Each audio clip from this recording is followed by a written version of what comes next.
Health researchers are worried about the sleep health of people in the United States. Generally, more than 1 in 3 U.S. adults sleep fewer than 7 hours per night, the minimum recommended by the American Academy of Deep Medicine. In 2020, a group of health researchers published a review summarizing data from many studies showing a relationship between wealth inequality and racist inequality and sleep problems in United States residents. Data published by the Centers for Disease Control and Prevention shows that people with lower income and racial and ethnic minorities get less sleep. More than 33% of those living in households with incomes below the poverty level chronically get fewer than 7 hours of sleep per night. This sleep gap is due to a complex system of disadvantages. People who work multiple jobs are 61% more likely to sleep fewer than 6 hours on a weeknight because of the time spent at work and commuting between jobs. High housing prices in urban centers push lower income people farther out from those centers, forcing them to spend more time commuting to work. The stresses of food insecurity, discrimination, and unfavorable neighborhood characteristics play a role too. The researchers argue that sleep health is not simply a matter of individual choice, but involves multiple levels of influence, from interpersonal factors to community influences to the broader society.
It's a trait, though, of an invasive species of insects commonly known as ants.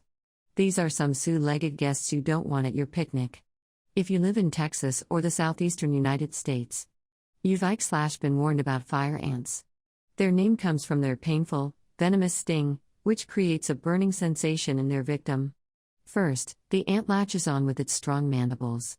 Then it stabs its sharp stinger. Repeatedly.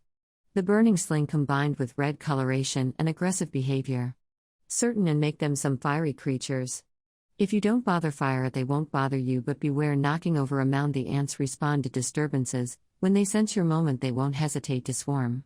Once a single starts biting and stinging, its companions will follow suit. The stings leave red spots on your skin that eventually become unpleasant white pustules. Ouch! While there are methods to control fire ants, be sure to check with an expert first. In the meantime, if your picnic risks a fire ant run-in, maybe you should eat indoors.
A few years ago, scientists determined that our thermostats are sexist, namely, that office climates had been optimized for hypothetical roomful of a 40-year-old.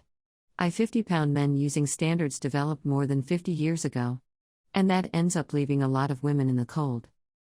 It's called the Battle of the Thermostat, right? Tom Chang, a behavioral economist at the USC Marshall School of Business. He says it goes beyond comfort for women. It seems that it's not just a matter of comfort, but it also affects their productivity. Chang and his colleague tested that link between temperature and performance by quizzing 543 German students on basic addition skills and wide scrambles in rooms that varied from 60 to 90 degrees Fahrenheit. And if you went from the low 60s to the mid 70s, you saw an increase in female performance of almost 15%, 15 not 50, which I found remarkable/large. That's much larger than I had expected. The effects tapered off after the mid 70s. But men, on the other hand, had a small decrease in performance, about 3%, as temperatures rose to the mid 70s.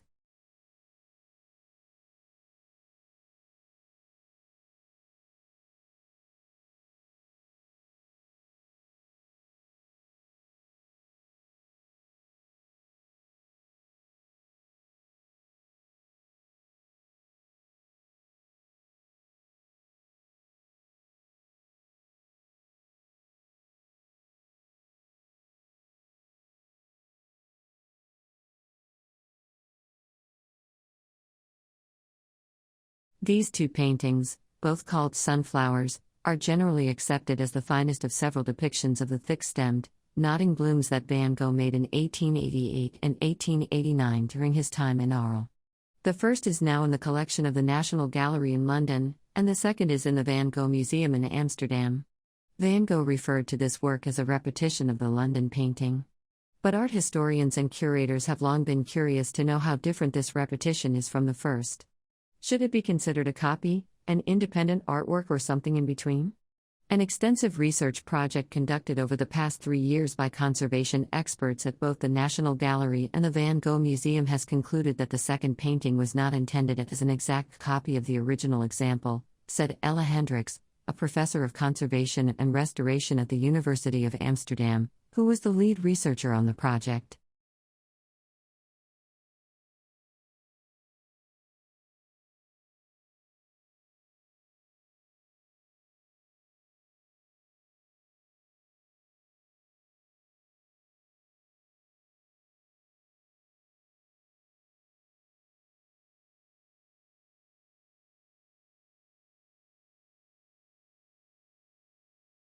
Working together, they figured out that if the government was going to propose some kinds of significant tax increases, which is a good strategy, require me to at least lie something like getting something for those big tax brackets, not seeing any results. So the result of that was in the package of legislation that included the tax increases. There was awesome information to have significant expansion of coverage, families where they can buy into their private insurance.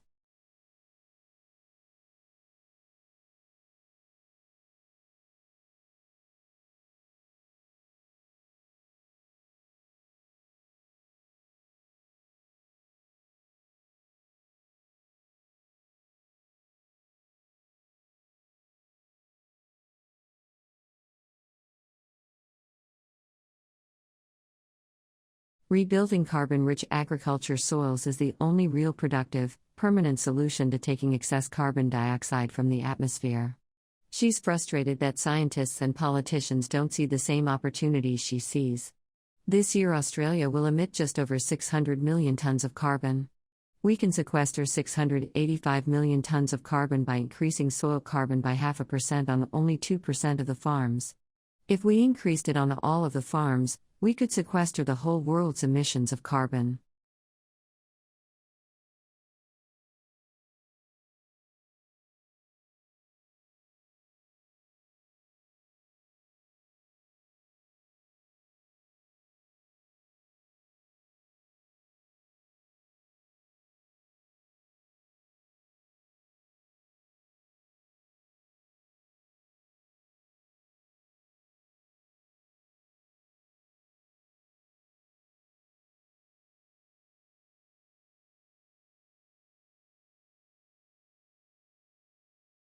Okay, today's our first class. So I'd like to begin with some important definitions. We're going to use these terms all semester. So pay close attention to begin with. Chemistry is basically this study of matter. Matter is everything that makes up the universe. In this class, we're going to study the various elements and how they interact with one another. Sometimes they unite. When two or more elements unite, we call them compounds. Now, the study of chemical compounds is divided into two main branches of chemistry: organic chemistry and inorganic chemistry. Organic chemistry is the study of compounds that contain the element carbon. This basically covers it covers all living things. Carbon is an element all living organisms have in common. As for inorganic chemistry, in the study of non-carbon-based compounds, there are 5 differences between organic and inorganic compounds. Listen carefully to these. First, there are more than 10 million carbon compounds. That's 10 times the number of inorganic compounds. Why are there so many carbon compounds? Mostly because carbon bonds easily with other elements. It can also form complex crews. Got foot? Okay. Second, organic compounds melt and boil at lower temperatures than inorganic compounds. Third, organic compounds don't dissolve in water as easily as organic compounds. Fourth, organic compounds catch fire more easily than inorganic compounds. However, inorganic compounds conduct heat and electricity more easily. Finally, organic compound reactions take place at slower rates than do inorganic compound reactions.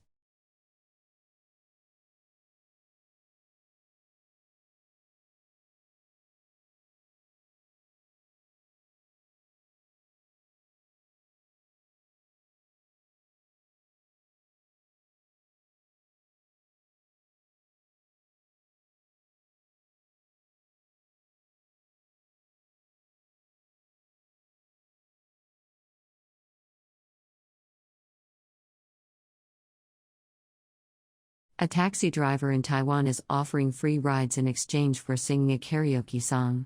Mr. Chu-Ching Liang, 57, is a big fan of driving, karaoke and of listening to people sing.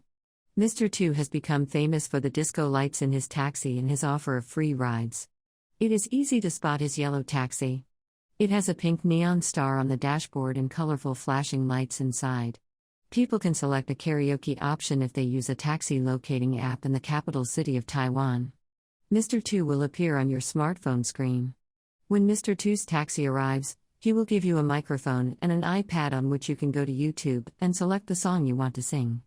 He says people have more bravery to sing at night.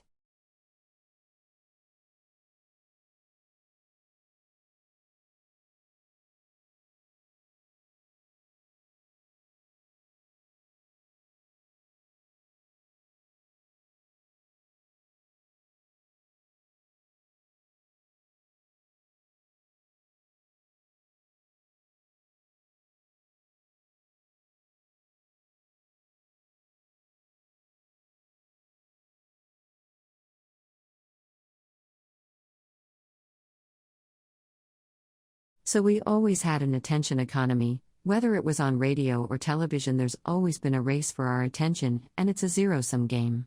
If one TV station gets more of your attention, the other TV station gets less.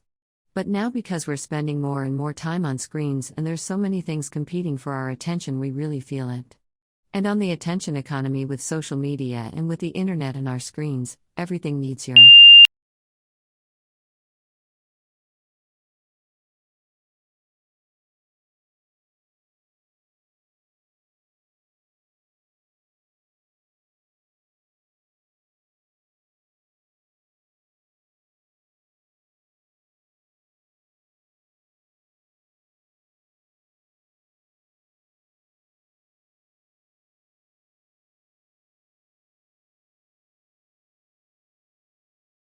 In the solar system, many planets have rings. Saturn's rings are the most spectacular planetary rings.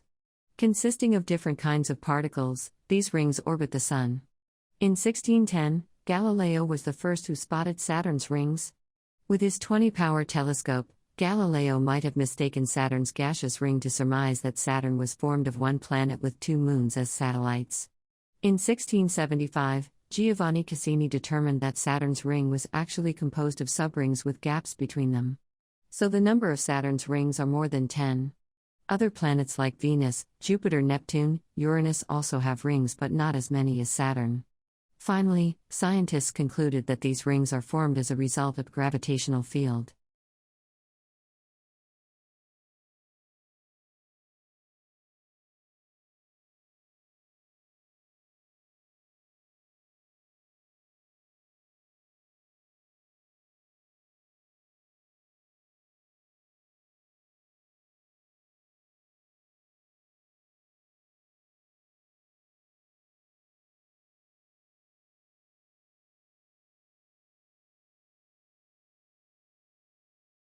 Household debt is the amount of money that households have borrowed and need to repay.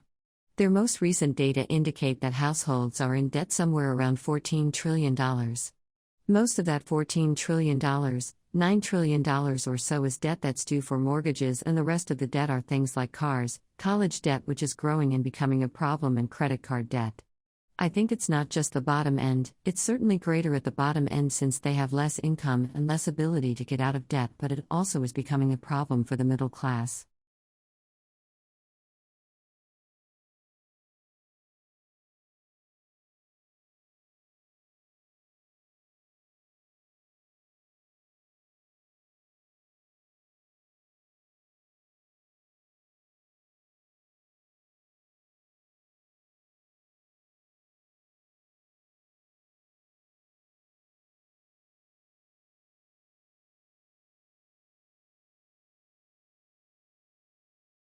As Joanne pointed out, only one country, tiny little Bhutan wedged between China and India, has adopted the gross national happiness as the central index of government policy and actually has had a good deal of success in education and in health and in economic growth and in environmental preservation, and they have rather sophisticated way of measuring the effects of different policies on people's happiness, but they're the only country to go that far. But you're now beginning to get other countries interested enough to do kind of white paper policy analyses about whether happiness research, what effects would it have. We used it more for public policy. You're beginning to get to countries like Australia, France, Great Britain that are considering pushing regular statistics on happiness, so it's beginning to become a subject of greater interest for policymakers and legislators in different advanced countries.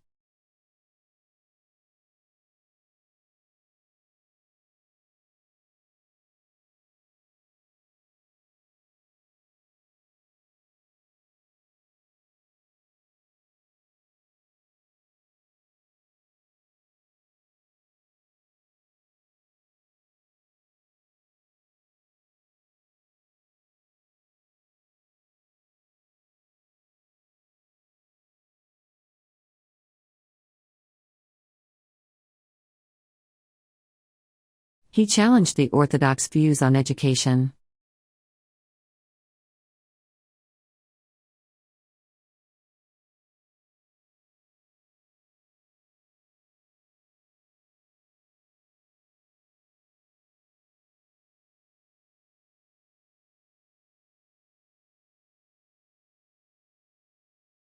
Tourism was then still in its infant stage.